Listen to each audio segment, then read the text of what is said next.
Good morning, good afternoon, and good evening to everyone across the globe joining us today. This is Bridget from Acquia. Today's webinar is Improving Accessibility for Higher Education with Bjorn Thompson from ImageX, along with Jeff Reed and Renee Stephen from Acquia. Just a couple housekeeping items before we get started.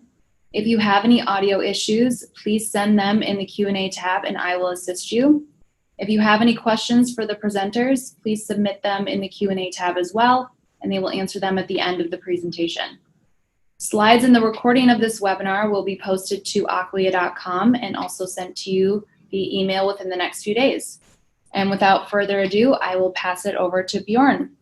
Thanks, Bridget. Hi, folks. Can everybody hear me all right? Yes. Excellent. Okay, great. So yeah, like Bridget said, my name is Bjorn. I work at ImageX.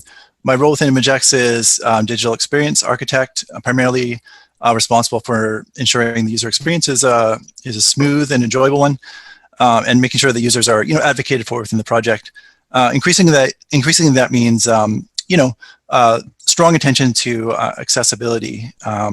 Myself, I'm not yet a guru of accessibility, but it's a topic that is of increasing interest in many fields, including higher education, and one where hopefully we can shed some light on some new tools, some ideas that might be of interest to people, and provide a kind of a good sort of fundamental sort of one-on-one presentation today. I am Jeff Reed. I'm a Senior Solutions Manager here in the Professional Services team at Acquia. Been with Acquia about 6 years, and my main role is working with customers early on to help them define their needs and come up with estimations and sizing for their projects. Prior to being at Acquia, I worked at Massachusetts Institute of Technology for 10 years, running a professional services team there, where we did lots of website and digital communications for departments, labs, and centers. Renee? Hey folks, I'm Renee Stephen. I'm a Technical Solutions Manager at Acquia. I work on the same team as Jeff. Before that, I was a technical consultant, and I would go around the US and actually around the world doing site audits, discoveries, Drupal training for all sorts of companies, including education and government. Before that, I worked at University of British Columbia and Queen's University doing web development and team leadership in various departments. So background in education, about 15 years, as well as helping our education customers at Acquia. Thanks, Jeff, and thanks, Renee. And Renee and I actually worked at University of British Columbia together, and I was there for about 14 years in a similar role to Jeff. So yeah, long history in education, which is great. Cool. Thank you both. So yeah, what we're hoping to cover today is hopefully just kind of a bird's eye view, an overview of accessibility and the key areas of importance. So we'll talk a bit about some of the things that are probably fairly well known to people. We'll sort of spend a little bit of time at least just talking about why we're focusing on accessibility, sort of the business value, the kind of the risk mitigation need, the opportunity to kind of improve and make an even more usable experience for the audiences. And then we'll also talk about some of the key areas where accessibility comes in. Partly we'll break it down at the beginning kind of by role. It's kind of a little bit of maybe an artificial separation because every role has to pay attention to accessibility, but we'll look at it a little bit from the designer perspective, from the developer perspective, and from the content editor perspective. Not pretending that's complete in any way, but hopefully it's a nice lens and kind of helps some of the folks in the webinar map to their own role and what that might look like. Then we'll talk about kind of some options for addressing accessibility requirements. What are some of the standards that are kind of most well known, and what do they actually mean? And how you might go about sort of addressing either from a brand new project, starting up from scratch, or for a project where you have an existing site, you have issues, and you're trying to figure out what to do about them. So we'll talk a bit about that second part, as well as a little bit about how to plan an accessibility project. Obviously, in this amount of time, we're not going to have a comprehensive project management tutorial, but we'll hopefully have a chance to talk through some of the things you might want to think about when you're planning an accessibility project. And then finally, the last piece of that is just a short case study of a real project that actually we just completed at ImageX and is actually ongoing. And I think sometimes talking about those case studies can just help make it a little bit more real and a little more tangible. And then finally, we'll do a live demo of one of the many accessibility checkers that are out there. Some of you folks on the line might be using Drupal. Other folks might be using potentially a mix of tools. So we'll show the OpenEDU accessibility checker for Drupal 8. And then we'll also have a chance to look at a couple other ones that do similar things and are also kind of free of charge. And then we'll have a chance for a Q&A. Anything else that I missed, Renee or Jeff, that you want to add? Looks great I to think me. that's good. Make sure to ask questions in the Q&A as you have them as you go along, and we'll get to them at the end. Please, that'd be great. Thank you. Yeah, so in terms of what accessibility is and why it matters, I see there's always some blinking lights. I have some questions coming. That's great. So, a common way to talk about accessibility is it's a very standard way. This is how it's often talked about in, let's say, RFPs or, a sort of project brief of some kind. It's trying to achieve some level of standard, partly because of, there's obviously some anxiety that exists about potentially running afoul of these guidelines, maybe even getting sued. So, there's obviously a huge emphasis, not just in higher education, but certainly in higher education, on hitting a standard and feeling like you're you've really kind of met the compliance guidelines. So, I mean, that's a great sort of way. That's a great way to sort of focus attention. I mean, obviously it means it's a way of kind of getting priority toward accessibility elevated. So it's really, it's obviously a positive thing that this is something that's hugely in focus. People are willing to kind of really spend time on it and devote to it. But obviously, aside from the compliance need, there's also many other reasons to be accessible. And obviously, things that higher education cares about quite a bit. Just being accessible in general, being inclusive, making sure that your site is usable for a very broad range of people is obviously the core values of higher education. There's also, aside from the compliance and the sort of mission piece, there's also quite a lot of benefits for folks, but there's quite a lot of benefit in terms of increased usability and even increased SEO. Google, even more than before, is paying attention to these signals like the ability to structure your HTML effectively for screen readers, and it's something that matters from many dimensions. There's a business case, there's a user case, and then also there's the compliance requirement that is obviously something that people are very aware of. Great. Anything else that you folks want to add on that piece? Yeah. So the sort of it's the right thing to do. And think of accessibility in terms of at some point everyone in their lives, you can think of yourself in terms of a spectrum of ability. And, everyone at some point has a broken arm or chronic arthritis, eye surgery, macular degeneration, or blind from birth, sort of along this spectrum of abled, temporarily abled. Everybody benefits at some point along that spectrum from increased accessibility. And then there is, the legal, legality recognizing how important it is, particularly in education, to make things accessible for all. And the legal force of that is something like 2,200 lawsuits. Right. In the US, that's right. In 2018, and Pokemon got sued, Cornell, and about 50 other colleges. Beyonce Beyonce, I see. Right.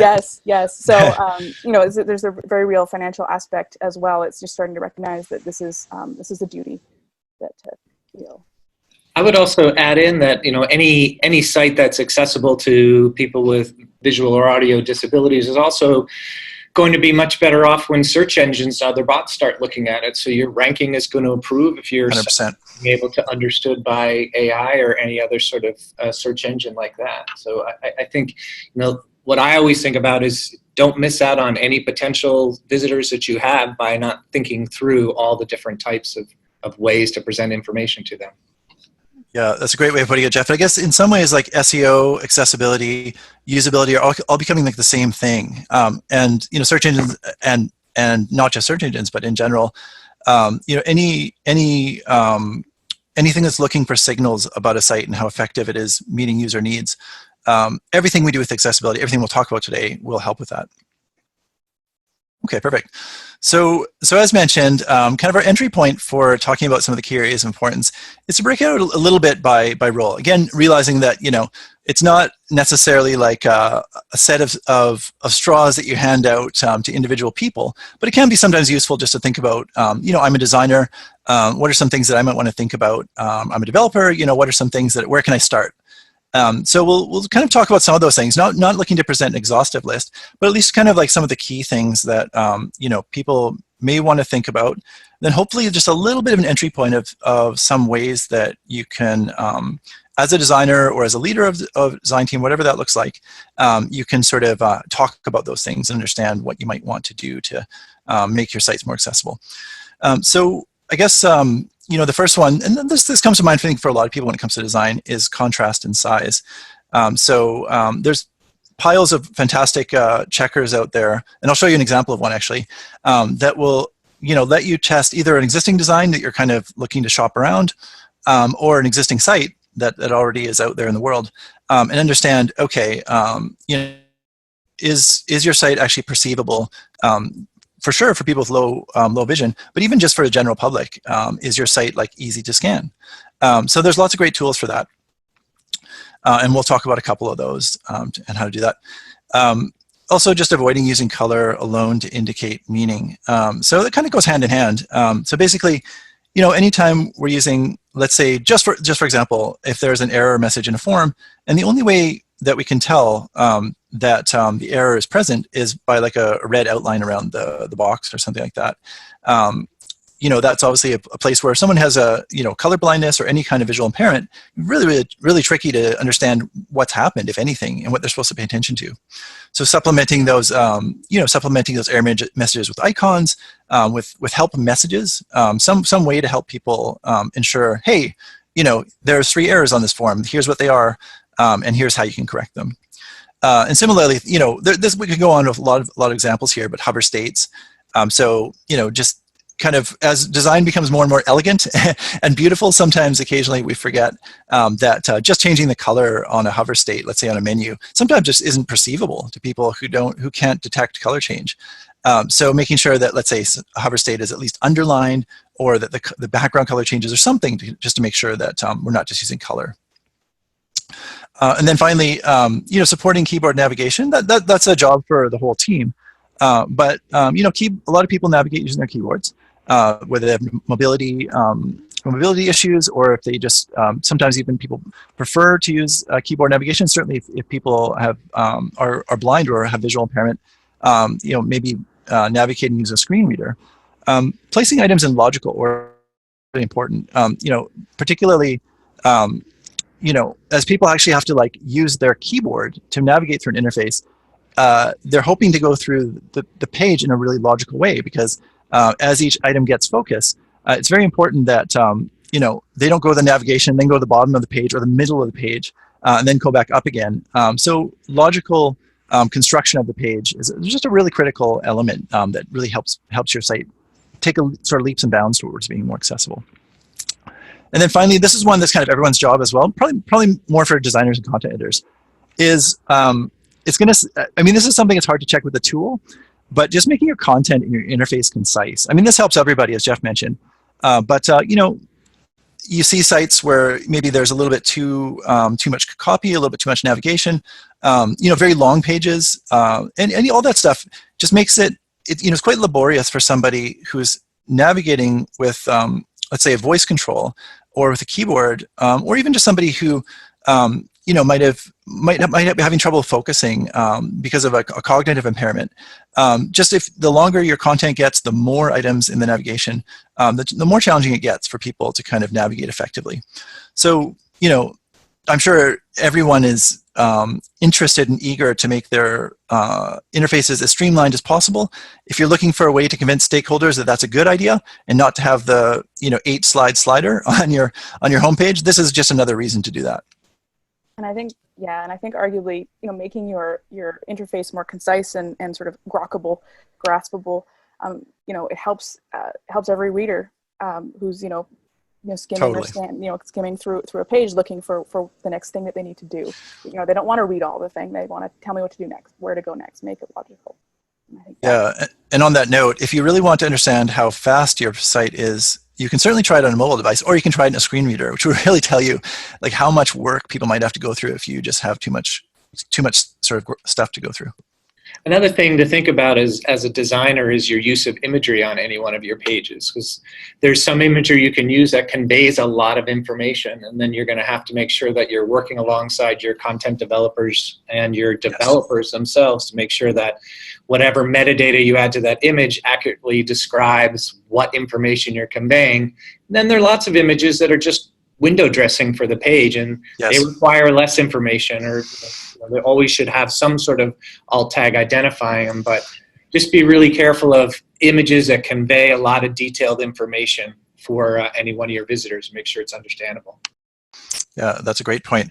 I realize that I'm a design person, so I've probably spent too much time on this slide, and I'm stealing time from the rest of the presentation. I'll keep moving, but you know, some of the other things that will also crossovers across all disciplines is just, you know, clear labeling, avoiding learn more. I think if whether you come to this from an SEO lens or usability lens, people are learning that you know, generic labels or no labels at all in some cases just makes it that much harder for people to navigate if they can't, especially if they can't like visually see the interface.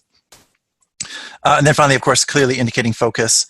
So as people are tabbing through or navigating, let's say with keyboard, you know, they know where they are in the interface, that it's visually clear and spatially clear, sort of what's next and where they are right now. And then, of course, forms. Kind of mentioned earlier, but you know, that's a huge part of accessibility. You know, we all use forms just about on every site, and making sure the forms are logical, easy to use, really clear messages, labels, not using placeholder text that disappears when you click on it. All those different, you know, it's basically a lot of the form guidance pertains to all usability guidelines. So a good usable form will bring you a long way toward being accessible. Great. So just the last thing on the design side. So a lot of times people are unsure, you know, what they can do with their current brand. A lot of times brands were created before accessibility really became a high on the horizon, or even might have been created more for print. So we've done quite a bit in Imagex of kind of auditing of brand colors. And so this is something that you can do that's really a nice first step, kind of identifying the core compliant colors. So maybe you have certain colors that are, you know, really good contrast within your brand, and you know, sort of pass the vast majority of times, even AAA or at least AA. And also determining if within the organization you're open to slightly tweaking some colors, maybe darkening them a bit, in some cases to achieve compliance. And then talking through maybe using lower contrast colors as accents or visual motifs. So there's lots of ways, like for example, this color fails all both AA and AAA levels. But it might actually work really well as maybe a highlight color in a background, something that isn't used for meaning, but may add visual interest or visual dynamism. So here's a little bit bigger view so you can kind of see what this looks like. Really easy to create these. And it really helps open you know, the brand team's eyes to sort of what's possible, and gives you a great starting point to kind of talk through how to create really good color scheme that's accessible. And then finally, the last thing I would say is, you know, a couple tools that you can use if you happen to use Sketch in a design team. Sketch is sort of like the Photoshop of the modern day. I'm sure a lot of folks already know about it. You know, Sketch has a great plugin called Stark that some of you may be using already, that will tell you, you know, whether a color within your design, even before you show it to a stakeholder, is accessible. So it's a really great tool. There's also really great free tools. You don't need to use Stark. There's lots of online tools that are great. There's also Color Oracle, which is this one here. Again, a free tool that will let you open up any page in your browser and check how it looks to people who have different kinds of color blindness. So yeah, lots of great tools out there. You know, a couple of these tools together can really make sure that when you show that first design, you're pretty confident that it works well for a broad range of users. Great. So that's my design spiel. So I guess the next section is about accessibility for developers. I don't know if Jeff or Renee, I know you, Renee, you've lived in the development world for a long time. If you have any specific things you want to say about this one, I know that there's some great things we can do to kind of make sure that the code works as effectively as a design. Yeah, absolutely. And semantic markup is sort of the number one, and then supplementing that with additional descriptive, document descriptors throughout using ARIA. Those are pretty much the key things. And then a lot of this ties back into what Bjorn, you were saying earlier, logical DOM order. Your DOM order doesn't have to be the same as presentation order. So make sure that, everything should be in a logical order from more general to more specific. And then, within that, labeled well so that it's clear what are sections, what are headers, and all that sort of stuff. And then form building is we see a lot of PDFs that aren't accessible, things like that. Unfortunately, you need to have the full versions of Adobe to make accessible forms. But the same thing with tab order and markup, so that the form, that a screen reader can go through the form and clearly understands what each form item is. So build web forms if you can, where necessary, so that you can mark them up properly. And those are the big ones. And then we'll talk a little bit later about testing and building that into your development process as well, as you go, and making that agile. Okay, great. We actually have a link here. We can share this maybe when we send out the whole package to folks, to kind of showing you a video of a screen reader. I think just in the interest of time, because we had a good deep discussion about some of the design and development areas, we'll kind of hold off on that one. But what it does, that video just kind of shows you kind of what it's like to actually navigate a site using a screen reader, and kind of the, giving you a bit of, I think, empathy for the experience and how it actually feels when you can't see the site. So here's just a couple of examples, just really quick, of semantic markup. This obviously helps particularly people who aren't viewing your site in, let's say, Chrome, but might actually be viewing it in JAWS or another screen reader. Help kind of navigate the site and the HTML can actually guide these technologies to understand how to navigate around in the document, what each element in the page actually is, and whether they can or cannot interact with it, all that kind of stuff. And then along with sort of the native HTML, there's also the ARIA attributes that Renee mentioned, where some elements that may not necessarily always be associated with controls, if they're sort of programmed in via JavaScript or some other method to act as actually interactive controls, can actually be flagged so that they're actually detectable and usable to people who are using assistive technologies. So some really sort of great things you can do as a developer to really help your users understand how to navigate the page, what they're looking at right now, what it is, what kind of thing it is they're looking at, whether it's a video or a list or whatever it is, and just kind of help them sort of sort of take the page in and understand what they're looking at. Okay, and then finally, sorry, go ahead, Renee. Sorry, Bjorn. So ARIA was really invented for, what does ARIA stand for? For rich applications. So it was really invented sort of after base HTML. And the idea is, when you're using JavaScript to change state and move things around and build apps on the web, ARIA is there for you. Great. Yeah, so definitely a huge tool in the toolbox. So the last piece, looking at it from the content editor perspective, obviously a really big part of websites is the content, whether that's in a project from scratch or a project where you're kind of looking at existing site. So a lot of these points are going to start being quite similar, but they certainly pertain to content editors. So clear, concise copy, just navigating when you're disabled takes more time. So it just makes it easier, or can take more time. Making it easier and faster for everyone is just a good thing in general. Putting links in context, which is something, sorry, you were going to say something, Renee?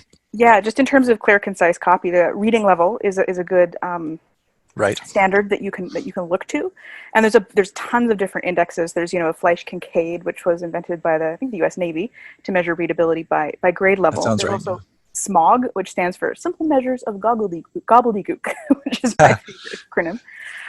But reading level is one of those things that I've sometimes got a little bit of pushback, because our audience is experienced professionals, and so like targeting a grade 9 reading level.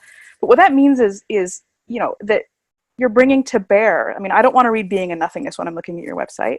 So you're bringing to bear up to a grade 9 level of reading comprehension is all that's needed to be able to follow the instructions. If I want to pay a parking ticket, I don't want to read philosophy. Yes. Everybody understands a reading level that is easy. They can get through the content faster. They can grasp it, and it makes it, again, more accessible to a wider audience who needs to be able to perform the task or the call to action that your site is about. So set your reading level at something like grade 9 to 10, and then if there's supplementary material or more in-depth technical material, then that can have more complexity and to it at that point. But for most content, it doesn't need to have polysyllabic words and all that other kind of stuff. Just get the point across and make it clear. Yeah, and I think one user test we ran a few months ago, which was actually testing with students of a medical school. So, pretty sophisticated readers. We did some user tests of some almost like ABC type user tests, and they vastly preferred the one with less text, more graphics. Mm-hmm. So, it's just the way that we're trained to read on the web, and it just makes your life a lot easier if your content is very easy to understand right away. Cool. So other than that, some of the points we made earlier kind of obviously clearly pertain to content editors. So just avoiding slowly, hopefully aging out of the web, but the click heres and the read mores they still exist. So as much as you can avoid those kind of non-meaningful and those links that don't really tell you, give you any context for what the link is, very, very helpful. And as Jeff mentioned, the thing to remember with the links in context is when a screen reader is going through your website, they can navigate in a variety of different ways. They can go from header to header to header. They can also go from link to link to link. So if they going from one link to another link and all they hear is click here, click here, click here, they don't really understand what that means. Also, from a SEO standpoint, if that link is relevant to the information that's part of that article and then leads to other information that's relevant, that's also going to help your ranking. So there's a lot of thought that should go into what your links look and sound like. Great, thanks, Jeff. Yeah, and other than the 3 points I kind of made at the top here, Jeff, you also mentioned using alt text. And just making sure that your images are understandable. Using actual headlines, using headlines for structure, not for emphasis, so not using an H2 to make something big, but instead using an H2 with a clear, child of H1 that exists on the page, using H3 as a subheading of the H2. Just making sure that, you're aware of the overall structure of your document, you're aware of why and how you're using it, and making sure that it has a clear outline. Because like you said, Jeff, screen readers is some of the ways that people can navigate through a website if they're not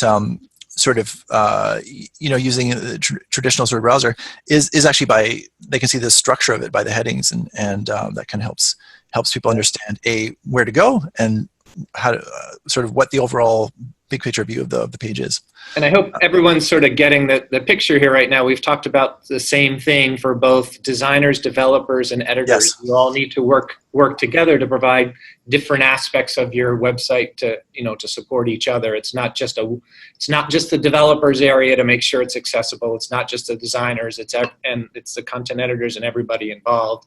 And Bjorn makes a good point in here about CMSs like Drupal can help a lot because you can constrain editors to only be able to use certain H tags for different areas, and you can not let them just highlight in bold stuff. You can enforce the putting of alternate text on images. There's lots of ways you can really ensure that you're meeting all the goals you want to meet. Absolutely. And certainly some documentation and guidance for content editors goes a long way because, we all know that not every content editor is going to be expert in accessibility. So a bit of, rules of the road could certainly help them make sure that they, at least keep maybe 5 or 6 points in mind when they're writing the content. And then the last point here is just about providing, captions for video and transcripts for audio, and alternate ways of viewing, of consuming the video or audio content other than visually or audibly. Okay, great. So so that's a little bit about some of the thinking that goes into the design, development, and content editing process. You may be doing a lot of these things already. You may be doing some of them. So hopefully that gives you a bit of an overview of some of the highest impact things that you can do to kind of get there. So obviously this is all going to our specific goal, which is making your site more accessible. And the more that you can kind of, benchmark that or make some sort of measurement of that, the better. Always helpful to talk about sort of what your options are in terms of levels of target compliance. And we use the term compliance, but it doesn't necessarily always have to be about risk mitigation. Obviously, it's also about just better experience. Again, probably won't go into a huge amount of detail here, but there are just WCAG is a commonly used standard. There's three levels that are commonly used as kind of goal states: A, triple, AA, and AAA. The implications of setting each one. Typically, and Renee and Jeff, feel free to supplement me on this because I'm just a designer person. But my basic sort of summary is that level A tends to have relatively low impact to the interface and the design. It's easier to achieve. AA obviously requires a lot more thought, a lot more in-depth consideration to the structure, to the layout, and just involves. It will have some impact to your design decision making and your decision making process for the site overall. And then AAA is very a very high level of compliance that is even typically not recommended as the default standard, because being 100% AAA compliant for every page on every site is typically not a particularly realistic goal, and even it's even cast in doubt whether it can be achieved on a consistent basis by most organizations. Having said that, since the standards are cumulative, reaching A is good, reaching AA is great, and anything you can do to do more than that. It's not like you just want to just tick the box and say, hey, we're compliant, we're done. So AAA is piles of great kind of things to aspire to that will definitely help people. So it's not like stopping at AA is the way to go. The typical, for most organizations, especially higher eds, most of the time what we see is most people are aiming at AA level compliance, and that's what their goal is, and that kind of gives them a target to shoot toward. And then finally, just the last point here is just about new standards or new sort of interim standards, as I guess level sort of 3 is on the horizon, maybe in a few years.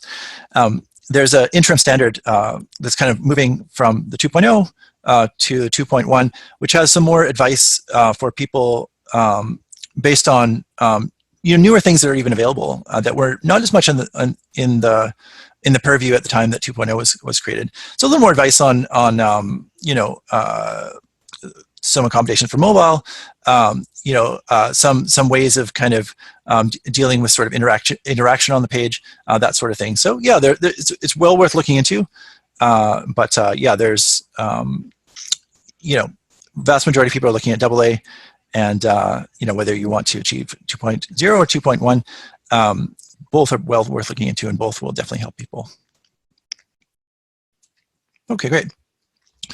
So Renee, I think you might have had some thoughts on this particular area, but maybe I'll just talk a little bit about some of the ways to assess the current state. Obviously, an important part for people.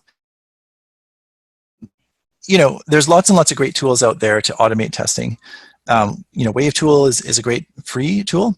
SiteImprove is a paid tool that lots and lots of organizations are using to kind of, help take some of the guesswork out of the auditing. So looking at an existing site or an existing sort of site in development, and just sort of stepping through some of the key issues and kind of doing checking them off and understanding what you can improve. There's also browser-based tools like Lighthouse, which is kind of like an extension of Chrome DevTools, and lets you kind of within the browser actually understand really quickly on a page what's working, what needs to be improved, and so on. But even after using these fantastic tools, and they're all really great, there's still quite a bit that needs to be done manually. So some of the things that would be quite important are not just sort of looking at things from the browser, but also understanding the ability to test using a screen reader, or the ability to, test, maybe have some user tests where people who are, have various impairments are actually able to go through your site and understand, what's working and not working. So a little more insight other than just running these automated tools.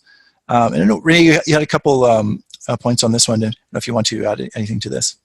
Yeah, so really, that's the biggest thing is in manual testing, is actually use the tools, yourself, and the whole team should be able to access, Wave, and have be able to go through, once a sprint, maybe take a look, and it should be built into your development. Both manual and automated testing should be built into the flow so that it doesn't get missed and there's no regressions. And when you're testing for cross-browser compatibility, JAWS is another browser. And consider, even things like breakpoints and mobile, you work it into the same testing standards as you're testing your front end. Make accessibility just another test that's included in your acceptance criteria. It's the biggest thing. Excellent, great. Yeah, so aside from the combinations of browsers you're using and the suite of tools you're using to understand, how effectively your site is meeting these different use cases. In some cases, you may be also looking at outsourcing some of your testing. So particularly for a team that's first grappling with accessibility and first learning how to, make a site, really effective for people whose experience of a site might lie outside the team. Outsourcing is also something to consider. There are a lot of really great, groups out there, agencies, and different experts that can actually help you understand not just how to test with a screen reader, but also what it's like as a native user of a screen reader to actually experience your site. And for example, within ImageX, we worked with a group called Blind Inc., which is actually run by two brothers who are blind, and actually they actually have gone through our sites to understand, what it's actually like for somebody who really doesn't have any other option but to use, for example, a screen reader. So that was a very eye-opening experience, something that, sometimes this is the kind of thing where outsourcing at times is the right decision. It can help you skill up your own team. It can help you understand things that you might not have thought of that you might want to incorporate into your process. And, it's not necessarily something you have to do for a year or 2 years or 3 years, but, experts, people who really understand this well and really can empathize and do a really great job of providing that test coverage. I think that there's a lot of value there and well worth considering. One thing I would add too is if you're a higher ed institution, you might have an internal group that focuses on accessible computing in technology. I know at MIT we had one, so they helped with assisted devices for many students that were coming in, and they also had students and people with various disabilities that could take a look at the websites that we had that we were working on at MIT, and so it gave us some firsthand experience about things that were being built there. So look internally for your resources too. Excellent. Yeah, that's great. And, I just see a question talking about Site Improve for ARIA labels. And yeah, Site Improve can check ARIA labels, but if you're changing state, it might not, like if you've got some JavaScript that's changing states, you might need to do some additional testing to make sure that the state changes are also compliant. Great, good catch, Renee. Thanks for monitoring the channel. That's great. So, so it's kind of like a whirlwind tour of some of the things you might want to think about when assessing your current state. There's also a lot more there, as there are with all of these slides, but hopefully it gives you a little bit of a taste and an opportunity to kind of explore further. So we have a couple of kind of demo-ish things in this webinar, and hopefully I'll run through this quickly because I can see already that lots to cover, time's going quick. So this is one example of a tool that you may or may not have worked with. This is a free tool, exists within Chrome DevTools. So if you're familiar with kind of using Inspect or something like that, this is all very sort of similar kind of workflow. So you can open it up, take a look at any page on the web, kind of assess. So it'll give you an initial assessment, kind of a handy score of how it interprets your site to be accessible. Points out issues right away, so you can kind of see those issues. You can also drill down on those issues to understand within the DOM itself, like where that issue lives. You can directly inspect that issue. So you can kind of, drill in. So in this case, what you've done is I clicked on this iframe sort of warning. You can see the issue itself, and you can also see where the failing has happened. So in this case, it says screen readers rely on frame titles to describe the contents of frames. So literally, it's just missing in this case, just missing a title. DevTools also allows you to use this accessibility tab right here as you're kind of making maybe some changes on the fly to kind of see an experiment with how you can sort of resolve this issue. It'll kind of show you, any resultant kind of computed values like ARIA values, things like that, and let you know if you've successfully kind of solved this issue. So this is a great tool. It's kind of, it's not as, maybe not as robust in some ways as SiteImprove or something like that, but it's free. It gets you really far quickly and gives you like a gut check about whether your site is kind of on the right track or not. And also, it's always satisfying to see your score sort of improving. And a couple things that this tool does as well. It also allows you to, and this is kind of increasingly built into DevTools, actually inspect a color on the page that is not compliant. See what level of compliance it reached or did not reach.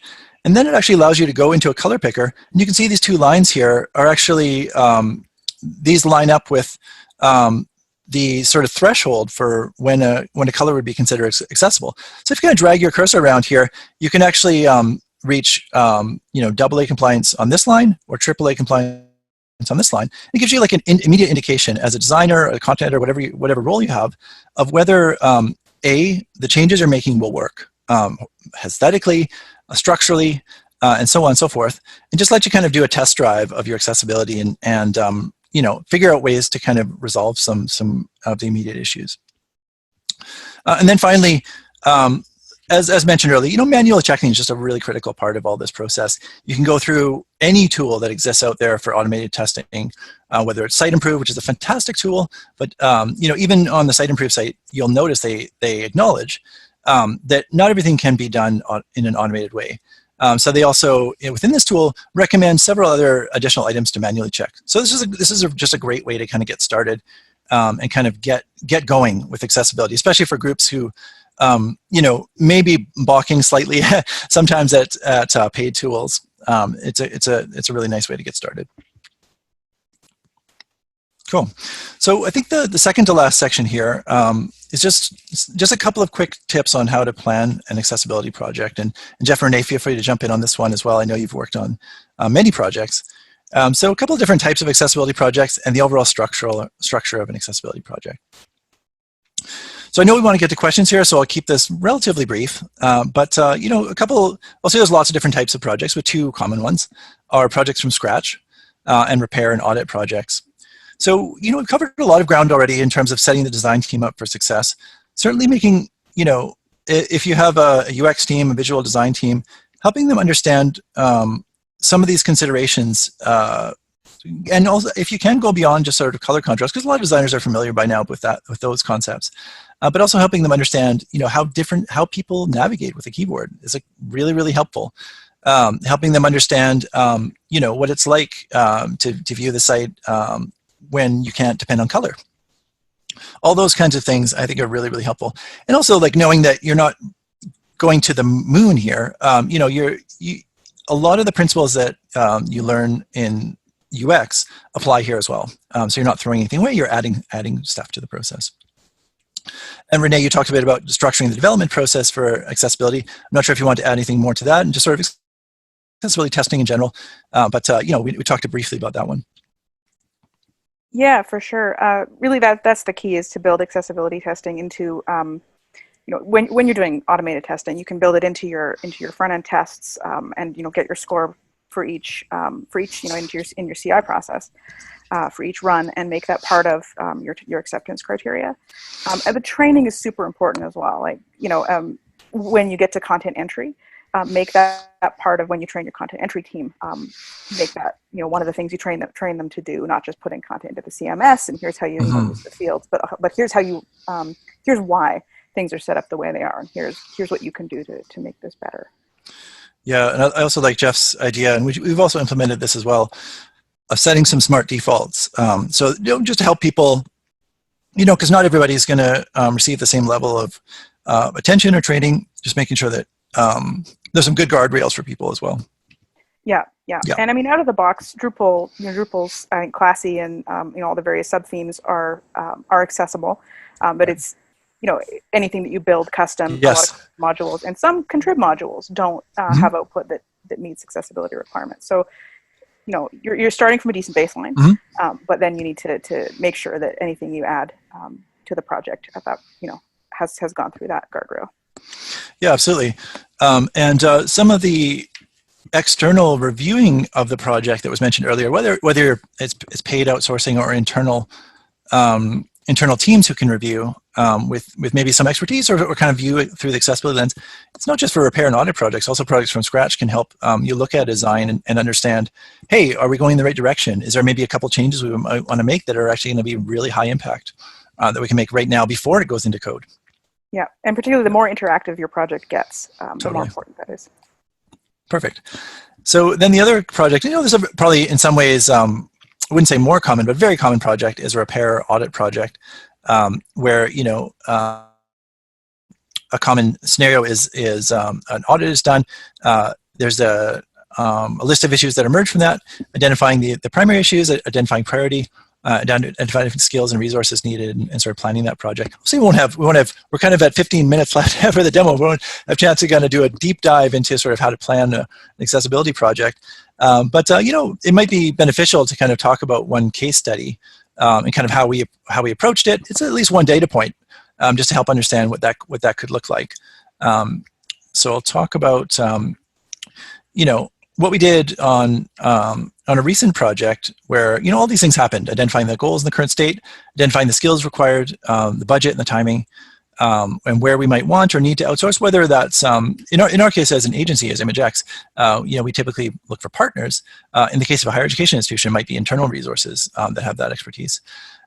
Project structure, sort of what that looked like, identifying, prioritizing, estimating issues, and just sort of assessing how well it's going and how much is left. Yeah, and the key thing that we found is that it just plan it. Like we've had projects get almost all the way to the end. Then there's the audit, and then we have to sort of loop back and rebuild and redo a bunch of stuff. And that never again. We want to make sure that at the beginning of every project we're clear about what the level is, what the expectations are, and that we're testing throughout so that it's truly iterative and not just a great big bunch of tickets that come in at the very last minute right before launch. Totally. I mean, it's always like flexing these I wouldn't say new muscles, but these ways of thinking. At some point, not that long ago, UX was kind of in its infancy, and it increasing signs of maturity or attention early in the project. And the ability to kind of understand and shape this early and proactively is definitely an indicator of maturity and sort of an indicator of success for sure. Yeah, and that way the stakeholders don't get any surprises either when they're looking over the site as what the behaviors and levels are supposed to be. Great. Yeah, absolutely. I mean, I think like some of the traditional ways that a project is bought into. A lot of folks in higher education now are very bought into accessibility, so making the case isn't typically difficult. But yeah, the structure is really critical. So here's maybe just a quick case study of a project that we worked on here at ImageX. So in our team, we support a Drupal distribution called OpenY. It's for the YMCA movement. It's basically like Drupal kind of YMCA site in a box. So this project allows you to create a YMCA site right away, immediately see a YMCA looking site on day one. So it's a great project. It's been very successful. But one of the things that, like you say, Renee, one of the things that was kind of missing, I think, early in the project was we definitely knew about accessibility. There was some awareness of it, and we'd pay attention to some aspects of it, but it wasn't like a deep understanding of what accessibility meant in terms of testing, in terms of all the considerations we'd have to consider. So in this case, this was actually you could say a repair or an audit project.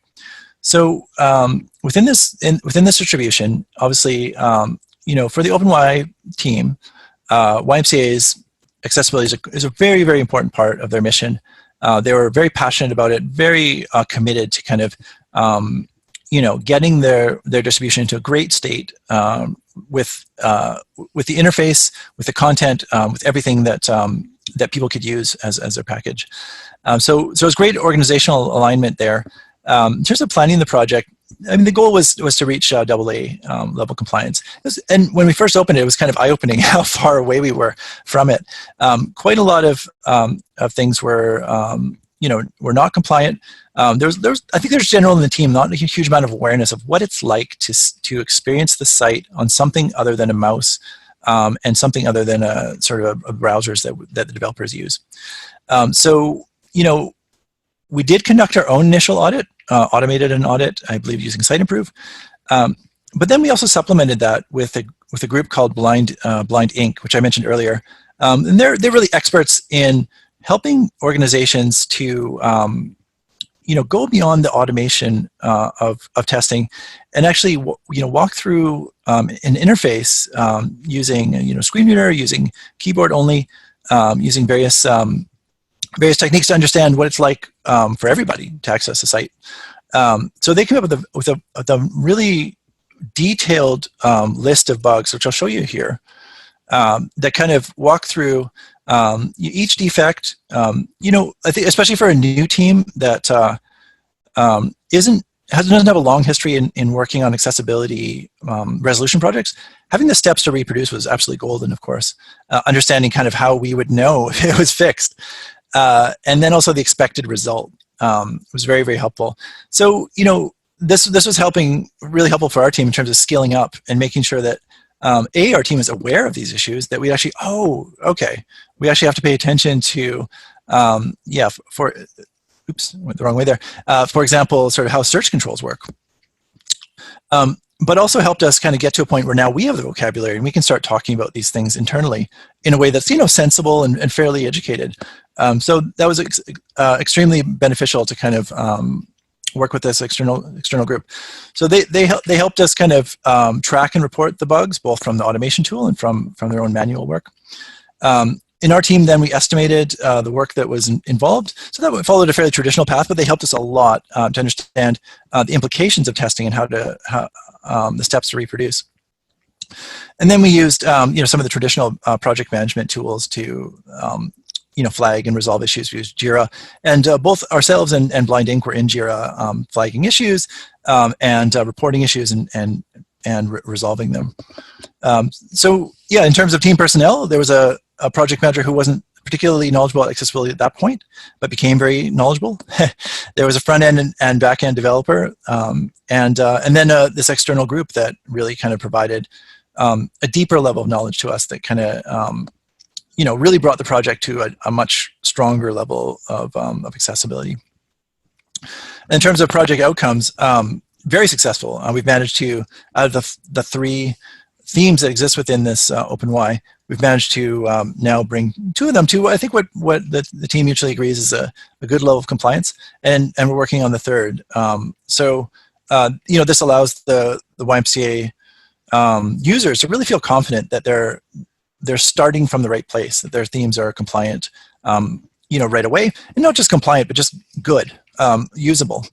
It's been a very useful tool for us, and something that obviously has helped us kind of empower our team to start doing this more on our own projects. I realize, Bridget, that lots of conversation. These slides have piles of useful content, hopefully. So I think at this point, we might, would it be fair to say we're kind of, we'd want to leave a little bit of space for Q&A, and we'll kind of wrap up our content portion at this point. Sure. Yes. That sounds good. Thank you so much, Bjorn, Jeff, and Renee. We have some time for a couple questions. All right. So first question is, what are the top 3 to 5 things I can do right now to improve accessibility? And that's for any one of you to answer. Would you mind, Jeff and Renee, if I play the classic facilitator trick and turn it back to you two? I feel like I've been talking so much. I feel like I do have some thoughts on this, but I'm happy to hear your thoughts. I think you know this area. I'll jump in with a high level from a business perspective, because that's usually the way I come. Is I think out of the gate for any projects, you should be thinking accessibility from the beginning, as far as structure of content, how your visual designs are laid out, all the things that we talked about here. It should just be part of everything that you do to begin with, and then just follow along any way you do that.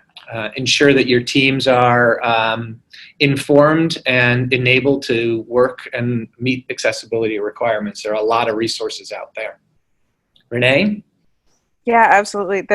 That's really the biggest thing I'd stress as well, is build it into your process. And there are lots of different processes that you can set up to ensure that things are being tested throughout, but make it iterative. And something like Site Improve or auditing tools are great, but accessibility is complex, and sometimes it requires somebody's using the tools, going through, and actually thinking human about it as well.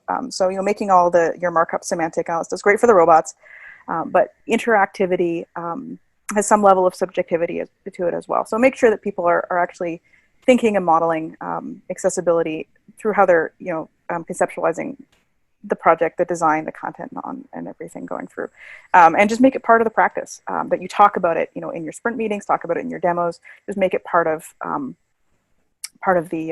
process throughout. One more thing I'd add to that, just from our own experience, and this may not be the same for everybody equally, but having somebody being sort of coming out for me from a usability lens, being able to have actual users who comfortably and natively use screen readers, who use keyboard only because of potentially mobility issues, whatever that might be, low vision users, doing some user testing and actually understanding whether the things that you're building, certainly building into your process early, understanding whether it works for them, and getting on what suggestions and thoughts that they might have on things that you can do to kind of make their lives easier. That's something we certainly saw a lot of value in this particular project and other projects we're working on as well.